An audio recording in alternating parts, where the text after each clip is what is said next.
چاوی لەسەر شاشەی مۆبایلەکەیەتی و بەردەوام چاودێری نرخی دۆلار دەکات. ڕزگار دوکاندارە لە شەقامی کانیاسکانی سلێمانی ئەو دەڵێت بەهۆی ناجێگیری نرخی دینار و دۆلار زیانێکی زۆریان کردووە و ئەم دۆخە کار و کەسابەتی بە تەواوەتی ڕاگرتوون. واللهی بەعام بازارەکان وەستان لەبەرەوەی ئێستا من ڕسمان هەیە نازانی بە بڕواکە بەیانی شکێنی تۆ سعرێکە دوانی ڕووسێکی سعری شکێ ئەمجا مشتەرێکش خۆ تۆ ناتوانێت لە ڕۆژێکە دووجا سعری پێ بڵێ تا بازارەکە دۆلار مستەقر نەبێ بازاڕی ئێمەش بەعام لە ساشتای بازارەکە وەستاوە هەموو کەسێ هەموو بازار لە هەموو بارەکانە هەر هەمی چاوی لەسەر دۆلارە عەلاقەی ڕاستەوە خۆی بە ئیشەکە هەیە. بەهۆی ناچێگیری دۆلار و دینار بەشێکی زۆر لە کار و کەسابەتی هاوڵاتیان وەستاوە. بەشێک لە دوکاندارەکان دەڵێن تا نرخی دۆلار نەگەڕێتەوە ئاستی جارانی بازار هەروە شڵەچاو دەبێت. ئەوانەی کەلوپەل بە دۆلار دەکڕن دەبێت بە دینار بیفرۆشنەوە. ئەوەش بە پلەی یەکەم دوکاندارەکان تێیدا زیانمەند بوون.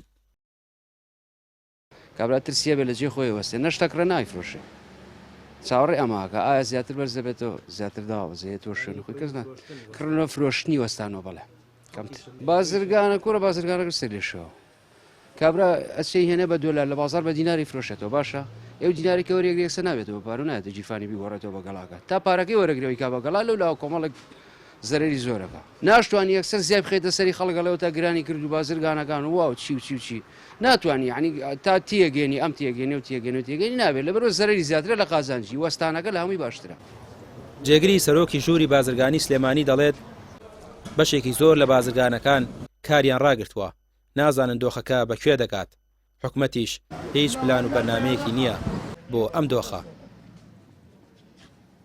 تا دۆلار مستەقر نەبێت معناوی بازرگان ناتوانێت کارەکانی ئەنجام بات لەبەرەوەی نازانی چۆن تەحمل لەگەڵ وەزعەکانە بکات. ئێستا نامستەقیڕی هەیە لە وەزعی سیاسیش و لە وەزعی اقتصادیشە لەبەرەوە بەڕاستی ئەشکەنجەیەکی زۆری دروست کردو بۆ بازرگانەکانمان و لە سەروی هەموو شەوانی ئەو وەزعی کە ئێستا لە عێراق هاتووەتە کایەوانێ زۆر نێگەتیڤانە ئەسیری هەیە لەسەر بازرگانەکانی هەرێمی کوردستان لەبەر ئەوەی کە بڕیاری سەرۆکی ئەنجومەنی وەزیرانی عێراقی لە عێراقی فیدرالا دەرچووە لەسەر ئەوەی کە بانقەکان ئەتوانن بە 147 کاری گۆڕینی دراو بکەن بۆ بازرگانەکانی کە لە دەرەوەی عێراق هاوردە ئەکەن.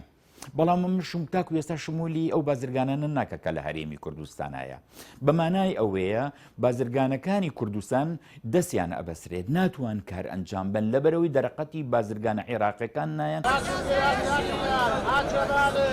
ناجێگیری دینار شێوی خستۆتە بازارەوە بازرگان و دوکاندار و هاوڵاتی هەمووی زیانیان لەم دۆخە کردووە. ئێستا هەموو چینێک چاوی لەسەر نرخی دۆلارە و نازانن دۆخەکە بەکوێ دەگات. ڕامیار عوسمان کەناڵی پێیام سلێمانی.